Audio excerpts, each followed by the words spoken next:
السلام علیکم ورحمۃ اللہ وبرکاتہ۔ الحمد للہ وکفی وسلام علی عبادہ الذین اصطفی، اما بعد فاعوذ باللہ السمیع العلیم من الشیطان الرجیم من ہمزہ ونفخہ ونفثہ۔ بسم اللہ الرحمن الرحیم۔ فبشر عباد الذین یستمعون القول فیتبعون احسنہ، اولئک الذین ھداھم اللہ وَأُولَئِكَ هُمْ أُولُو الْأَلْبَابِ۔ وَقَالَ جَلَّ مِنْ قَائِلٍ وَنُنَزِّلُ مِنَ الْقُرْآنِ مَا هُوَ شِفَاءٌ وَرَحْمَةٌ لِّلْمُؤْمِنِينَ۔ ناظرین، پروگرام دوائے شافی لے کے حاضر خدمت ہوں اور اللہ کی بارگاہ میں دعا گو ہوں کہ اللہ تعالیٰ اس پروگرام میں جو کچھ بھی کہا جائے، سنا جائے، سمجھا جائے، اس پہ عمل کی اللہ توفیق عطا فرمائے۔ سبحانک لا علم لنا الا ما علمتنا انک انت العلیم الحکیم۔ ناظرین، آج کے اس پروگرام میں ہونے والی گفتگو کا موضوع ہمارے اس گزشتہ پروگرام میں ذکر کیے گئے وہ نصوص احادیث مبارکہ کی صورت میں جو علامہ ابن القیم رحمہ اللہ نے اپنے اس عنوان کے تحت پیش کیے ہیں کہ فیما جاء من الاعتماد علی العفو مع الاصرار علی الذنب، کہ گناہوں کے ارتکاب کے ساتھ ساتھ اللہ کی ذات پر حسن ظن رکھنا کہ اللہ مجھے معاف کر دے گا، میں جنتی ہوں اور میں دنیا میں بھی بہتر ہوں اور آخرت میں بھی اس کی دلیل ہے کہ میں بہتر رہوں گا، میری زندگی بہتر ہوگی۔ تو اس دھوکے اور فریب کے ساتھ وہ نافرمانی کا بھی ارتکاب کرتا ہے، گناہوں پہ گناہ کرتا چلا جاتا ہے، اور پھر ساتھ ہی یہ دعویٰ بھی کرتا ہے یہود و ہنود اور مجوس کی طرح، نصارہ کی طرح، نحن ابناء اللہ واحباہ، کہ ہم اللہ کے چہیتے ہیں اور اللہ کے ہم انبیاء کی اولاد میں سے ہیں، اور پھر ہمیں چند دن ہی آگ چھوئے گی، لن تمسنا النار الا ایاما معدودہ۔ یہ دعوے سارے یہودیوں کے تھے، عیسائیوں کے تھے۔ اس نے اپنے دعوے اپنے تئیں اپنی ذات کے لیے بنا لیے کہ میری دنیا میں اچھی زندگی ہے، اور پھر یہ ہے کہ میرا خاندان بھی اچھا ہے، اور یہ ہے کہ میں فلاں روحانی پیشواؤں کو مانتا ہوں اور ان کی جا خدمت بھی کرتا ہوں۔ تو عمل سے وہ بالکل پیچھے ہے، بد عمل ہے، گناہ گار ہے، اللہ کی معصیت کا مرتکب ہے، اور ساتھ ساتھ یہ دعوے کرتا چلا جاتا ہے کہ اللہ کی رحمت ہمارے لیے ہی ہے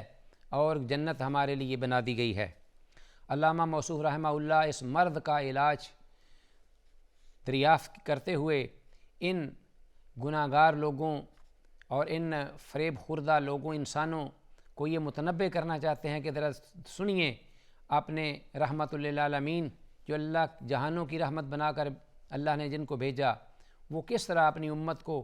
اور اپنے آپ کو اس دنیا میں رہنے اور اس کے بعد اللہ کی بارگاہ میں حاضری کا خوف دلانے میں کیا ارشاد فرماتے ہیں۔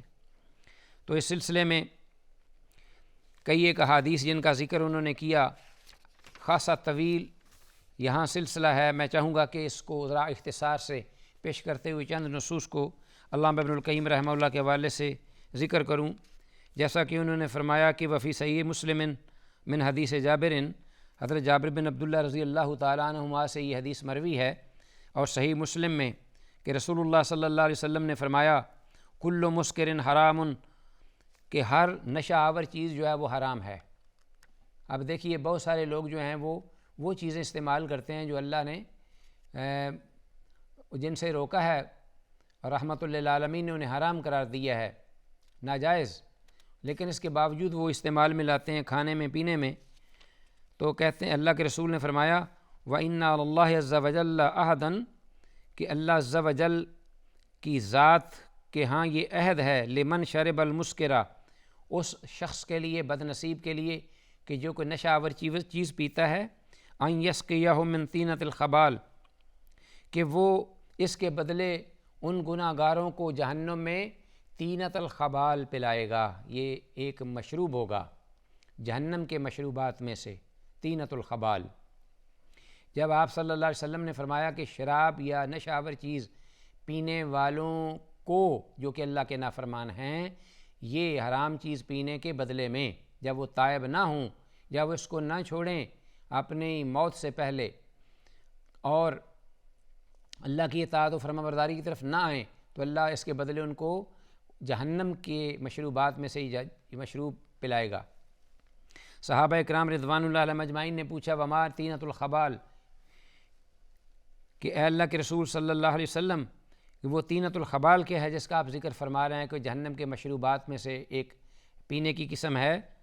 تو آپ نے فرمایا عرق اہل النار او اسارۃ اہل النار، اہل جہنم جب جہنم میں جائیں گے تو ان کے زخموں اور ان کے جسموں کی جو باقیات ہوں گی، پگھلا ہوا، جلا ہوا، سڑا ہوا گوشت اور چربی اور پھر پیپ، ان کے زخموں کی وہ جو جہنم کی آگ کی تپش اور سختی کی وجہ سے بہہ پڑے گی، وہ پانی بن کر وہ ان کو پلایا جائے گا جو لوگ اللہ کی نافرمانی میں نشہ آور چیز کا استعمال کرتے ہیں اس دنیا میں۔ الیاذ باللہ۔ صحیح مسلم کی یہ حدیث سننے کے بعد انسان کو ہوش کے نخل لینے چاہیے کہ ہمیں ہر اس چیز سے جس سے اللہ نے روکا ہے، کھانے پینے کی چیزیں حرام، اس سے بچا جائے۔ اور وفی المسند، علامہ ابن القیم ایک صحیح مسند امام احمد رحمہ اللہ کی ذکر کردہ ایک حدیث اس کا تذکرہ کرتے ہیں۔ یہاں من حدیث ابی ذر، حضرت ابو ذر رضی اللہ تعالیٰ عنہ اس کے راوی ہیں، قال رسول اللہ صلی اللہ علیہ وسلم، کہ رسول اللہ صلی اللہ علیہ وسلم نے فرمایا انی ارا ما لا ترون، کہ میں وہ چیز دیکھتا ہوں جو تم نہیں دیکھ سکتے، دیکھ نہیں پاتے۔ ظاہر ہے کہ اللہ کی وحی میری طرف آتی ہے اور پھر اللہ مجھے خواب بھی دکھاتے ہیں، وہ خواب جو کہ وحی ہوتے ہیں، حقیقت پر مبنی ہوتے ہیں۔ تو حالت بیداری میں ہو یا حالت نیند میں، ہر دو صورتوں میں اللہ وحی کے ذریعے مجھے وہ چیزیں دکھا دیتے ہیں، میرے سامنے واقع کر دیتے ہیں۔ اور پھر ایک اعجاز معجزہ ہے پیغمبر کا، اس معجزے کی صورت میں بھی اللہ تعالیٰ کو چیزیں مجھ پہ منکشف کرتے ہیں اپنی حکم سے اور اپنی مرضی سے، جو چاہتے ہیں اور جس وقت چاہتے ہیں وہ میں چیزیں دیکھتا ہوں۔ وَأَسْمَعُ مَا لَا تَسْمَعُونَ، اور پھر میں وہ چیزیں سنتا بھی ہوں جو تم نہیں سن پاتے۔ جب وہ چیزیں دیکھتا ہوں تو پھر ان میں جیسا کہ معراج کی شب ہم نے گزشتہ پروگرام میں کچھ احادیث کا ذکر کیا تھا، روایات کا، کہ رحمت للعالمین کچھ اقوام پر ان کا گزر ہوا معراج کی شب اور اسراء کی رات، تو ان لوگوں کا حال دیکھا جو کہ عذاب دیے جا رہے تھے، اور ان کی چیخ و پکار بھی سنی رحمت للعالمین نے، پھر پوچھا بھی۔ تو اس طرح آپ صلی اللہ علیہ وسلم نے فرمایا کہ میں وہ سنتا ہوں چیزیں جو تم نہیں سن پاتے۔ اطت السماء وحق لها ان تعیت، آسمان جو ہے وہ بجتا ہے، وہ یعنی آتا ہے، اس میں گڑگڑاہٹ پیدا ہوتی ہے، اس میں ایک دم شور و غل بپا ہوتا ہے۔ اس کا معنی ہے وعات یایت ضرب یضرب کا معنی ای صوتت و زجت السماء، آسمان جو ہے وہ اس میں گڑگڑاہٹ پیدا ہوئی، اللہ اکبر، شور بپا ہوا۔ وحق لہا ان تعیت، اور ایسی صورتحال بن گئی کہ آسمان کے لیے تھا یہی مناسب کہ وہ اس قسم کی کیفیت سے دوچار ہو جاتا، ایسی صورت بن گئی تھی۔ ما فیہا موضع اربع اصابع الا وعلیہ ملک ساجد، کہ ان آسمانوں کے اندر جو 7 آسمان ہیں، ان آسمانوں میں کوئی ایک بھی 4 انگلیوں کی جگہ خالی نہیں ہوتی کہ وہاں ایک فرشتہ اللہ کی بارگاہ میں سجدہ ریز ہوتا ہے۔ یعنی اس آسمان میں جس میں کہ ایک دم یہ جو ہلتا ہے، لرزتا ہے، اور اس میں یہ کہ ایسی آوازیں پیدا ہوتی ہیں، آہ و بکا اور شور و غل کی آوازیں سنائی دیتی ہیں، تو اس آسمان میں ایسا ہی ہونا چاہیے، اس لیے کہ اس میں 4 ہاتھ کی 4 انگلیوں جتنی بھی جگہ نہیں ہوتی کہ اس میں وہاں ایک اللہ کی بارگاہ میں سجدہ ریز فرشتہ پایا جاتا ہے۔ لو تعلمون ما علموا، پھر رحمت للعالمین نے فرمایا کہ اگر تم وہ بات اور حقیقت جان لو جو میں جانتا ہوں، لو تعلمون ما علموا لا ضحکتم قلیلا ولا بیکتم ولا بکیتم کثیرا، تو تم زندگی کا بہت زیادہ حصہ جو ہے وہ رونے میں گزار دو اور بہت کم تمہیں ہنسنا آئے یا تم بہت کم مسکرا سکو۔ تو ساتھ ہی یہ فرمایا کہ وَتَلَزَّزْتُمْ بِالنِّسَاءِ عَلَى الْفُرُشِ او فرش، اور تم اپنی منکوہ عورتوں کے ساتھ فوائد اور لذتیں بھی اٹھاتے ہو، حاصل کرتے ہو، یہ بھی اٹھانا بند کر دو۔ جو حقیقت میں جانتا ہوں وہ تم جان لو، جو میں سنتا ہوں وہ تم سن لو، تو یہ تمہارے سارے جتنے بھی دنیاوی آسائش و آرام ہیں یہ ختم ہو جائیں، ہنسنا ختم ہو جائے اور رونا یہ جاری ہو جائے۔ وَلَخَرَجْتُمْ إِلَى الصُّعُودَاتِ، اور تم ان آبادیوں کو اور اپنے شاہانہ مکانوں کو اور ان بلڈنگوں کو اور ان رونقوں کو جو کہ تمہارے گھر میں اپنے کنبے قبیلوں کی افراد اور اولاد کی ہے، ان رونقوں کو چھوڑ کر تم میدانوں کی طرف بھاگ اٹھو۔ وَلَخَرَجْتُمْ إِلَى الصُّعُودَاتِ تَجْأَرُونَ إِلَى اللَّهِ تَعَالَى، اللہ کی بارگاہ میں التجائیں کرنے کے لیے، گریہ زاری کرنے کے لیے، آہ و بکا کرنے کے لیے، اپنی گناہوں کی معافی مانگنے کے لیے،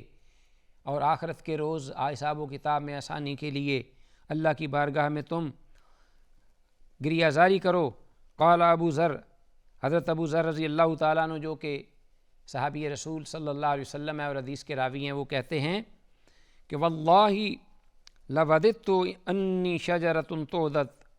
کہ میں یہ حدیث سن رہا تھا رحمۃ للعالمین کی زبان اقدس سے، اللہ کی قسم میں اتنا خوف زدہ ہوا، اتنا لرزہ برندام ہوا کہ میں نے یہ چاہا کہ میں کاش کہ ایک بے جان درخت ہوتا جو کہ سوکھ کر پھر کاٹ دیا جاتا، ٹکڑے ٹکڑے کر دیا جاتا اور ہمیشہ کے لیے اس کا وجود ختم ہو جاتا۔ گویا کہ اللہ کی بارگاہ میں پیشی اور حساب و کتاب اور آخرت کا روز اور پھر یوم البعث، قبروں سے اٹھنا اور پھر اپنا یوم الحشر، یہ سارے مناظر، جنت اور دوزخ، پل صراط، یہ جو رحمت للعالمین نے ذکر فرمایا، تو اس سے میں نے یہ خواہش کی کاش کہ میں بے جان درخت ہوتا انسان کی بجائے، کہ وہ درخت جو ہے اس کا حساب و کتاب نہیں، وہ اپنی زندگی گزارتا ہے اور اپنے وقت پر وہ اپنا ہمیشہ کے لیے ختم کر لیتا، اپنے آپ کو خاتمہ ہو جاتا ہے اس کا، تو کاش کہ میں بھی وہ ٹکڑے ٹکڑے کر دیے جانے والا درخت ہوتا۔ ناظرین، اس کے ساتھ ہی امام صاحب نے ایک اور حدیث جو ذکر کی، ان احادیث میں سے جو انہوں نے تفصیل کے ساتھ یہاں تذکرہ کیا ہے، جس میں اللہ کی وعید، نافرمانوں کے لیے سختی، حساب و کتاب میں سختی، من جملہ ان احادیث میں سے وفی صحیح البخاری من حدیث ابی سعید الخدری رضی اللہ تعالیٰ عنہ، کہ صحیح بخاری میں حضرت ابو سعید خدری رضی اللہ تعالیٰ عنہ سے مروی یہ حدیث جو ہے ذکر کی گئی ہے۔ قال رسول اللہ صلی اللہ علیہ وسلم، حضرت ابو سعید خدری رضی اللہ تعالیٰ عنہ کہتے ہیں کہ اللہ کے رسول صلی اللہ علیہ وسلم نے ارشاد فرمایا، اذا وضعت الجنازۃ، کہ جب جنازہ جو ہے وہ اٹھایا جاتا ہے، ایک انسان ہے اس کی موت واقع ہوئی اور اس کی تجہیز و تکفین کے بعد، غسل دینے کے بعد، پوری تیاری کے بعد، جب قبر کی طرف لے جانے کے لیے اس کے اہل و عیال، اس کے رشتہ دار، اعزاء، اقرباء، یہ اس کو کندھوں پہ اٹھاتے ہیں، یہ وہ مرحلہ ہے اذا وضعت الجنازۃ، کہ جب جنازہ اٹھایا جاتا ہے، واحتملها الرجال علی اعناقہم، اور لوگ جو ہیں اس جنازے کو، اس میت کو، اس کی چارپائی کو اپنے کندھوں پہ اٹھا لیتے ہیں، فَإِن كَانَتْ صَالِحَةً، اگر تو وہ نیک اور پارسا، مومن، متقی، پرہیزگار شخص کی میت ہوتی ہے، تو قالت، وہ کہتا ہے، قدمونی قدمونی، مجھے جلدی لے چلو، مجھے جلدی لے چلو، دیر نہ کرو، تاخیر نہ کرو۔ وَإِن كَانَتْ غَيْرَ صَالِحَةٍ قَالَتْ يَا وَيْلَهَا أَيْنَ تَذْهَبُونَ بِهَا، اور اگر وہ میت جس کا انتقال ہوا ہے وہ نافرمان ہے، گناہ گار ہے، معصیت کار ہے، اللہ کی نافرمان تھی، اللہ ہم سب کو محفوظ و مامون فرمائے، تو وہ اس وقت یہ کہتا ہے، یا ویلہ، ہے افسوس، ہے بربادی میری، ہے میرے لیے تباہی اور بلا ہلاکت، این تذہبون بہا، یہ مجھے اٹھا کے تم کہاں لے کے جا رہے ہو، کہاں ارادہ ہے مجھے لے جانے کا، یا پہلے کیا کچھ کم مجھ پہ واقع ہو چکا ہے۔ یسمع صوتها کل شیء الا الانسان او الا الانسان، کہ اس کی یہ جو آواز ہے وہ ساری مخلوقات سنتی ہے، اس مرنے والا جو نیک ہو یا بدبخت ہو، گناہ گار ہو، تو اس کی یہ آوازیں انسان اور جن کے سوا ساری مخلوقات اس کو یہ آوازیں سنائی دیتی ہیں۔ وَلَوْ سَمِعَهَا الْإِنسَانُ لَصَعِقَ، اگر انسان جو ہے وہ یہ بات اس کی سن لے، آواز اس قبر کی طرف لے جائی جانے والی میت کی، جو کہ اپنے لیے کہتا ہے ہائے میرے لیے ہلاکت ہو، تباہی ہو، بربادی ہو، مجھے کہاں لے کے جا رہے ہو، یہ آواز اگر وہ اٹھانے والے اس کے لواحقین، اس کے رشتہ دار سن لیں، تو وہ ہر سننے والا شخص جو ہے وہ اپنے ہوش و آواز کھو بیٹھے، خوف سے اور تکلیف سے، یعنی وہ اس کے غم کو بھول کر اس کو اپنی پڑ جائے، اپنے لالے پڑ جائیں، اور اپنے بارے میں وہ خوف سے، ڈر سے وہ اپنے ہوش و آواز کھو دے۔ ناظرین، یہ حدیث میں الفاظ جو انسان کو لرزا دینے والے ہیں، کپ کپا دینے والے ہیں، تو اللہ نے چونکہ ہر چیز کو اس دنیا میں پوشیدہ رکھا ہے تاکہ ایک انسان ایک نارمل طریقے سے زندگی بسر کر سکے، اسے خوف و خطرہ لاحق نہ ہو، اور اسے یہ بھی نہیں بتایا کہ موت کا وقت کب ہے، اور پھر یہ ہولناک انجام جو کہ مرنے والے کو درپیش ہوتے ہیں، اور پھر وہ جو کہ نیک لوگ ہیں ان کے لیے جو کہ اللہ کی نعمتیں ہیں ان کا بھی اظہار، یہ ساری چیزیں اللہ نے پوشیدہ رکھ دیں تاکہ اللہ اس دنیا میں ہمارا امتحان بھی لے اور حکم احکام دے کر اللہ کا الحاکمین ہماری آزمائش کرتے ہوئے اس کے مطابق ہمارے ساتھ معاملہ کرے، کیونکہ یہ زندگی اور دنیا یہ ایک اعتبار سے اللہ کی مخلوقات ہیں، اور دونوں مخلوقات جب تک اللہ کا حکم ہو انسان کے قریب نہیں پھٹکتیں۔ موت اللہ کے حکم کے بغیر جو خالق ہے اس کے بغیر قریب نہیں مجال کہ وہ کسی کے پاس آئے اور کسی پر موت طاری کر دے، اور اسی طرح زندگی ہے، الذی خلق الموت والحیات، کس لیے؟ لیبلوکم ایکم احسن عملا، اسی لیے کہ یہ آزمائش اور امتحان کے طور پر بنا دی گئی ہیں کہ کون ہے تم میں سے جو عمل بہتر کرے گا، اور یہ اس کا انجام اور مال ہے جو اس حدیث میں ذکر ہوا ہے۔ اللہ کی بارگاہ میں دعا ہے کہ جو کچھ کہا ہے، سنا ہے اس موضوع پر، اللہ تعالی ہم سب کو سمجھنے، سننے اور اپنی زندگیوں کو اللہ کے حکم کے مطابق استوار کرنے کی توفیق عطا فرمائے۔ السلام علیکم ورحمۃ اللہ وبرکاتہ۔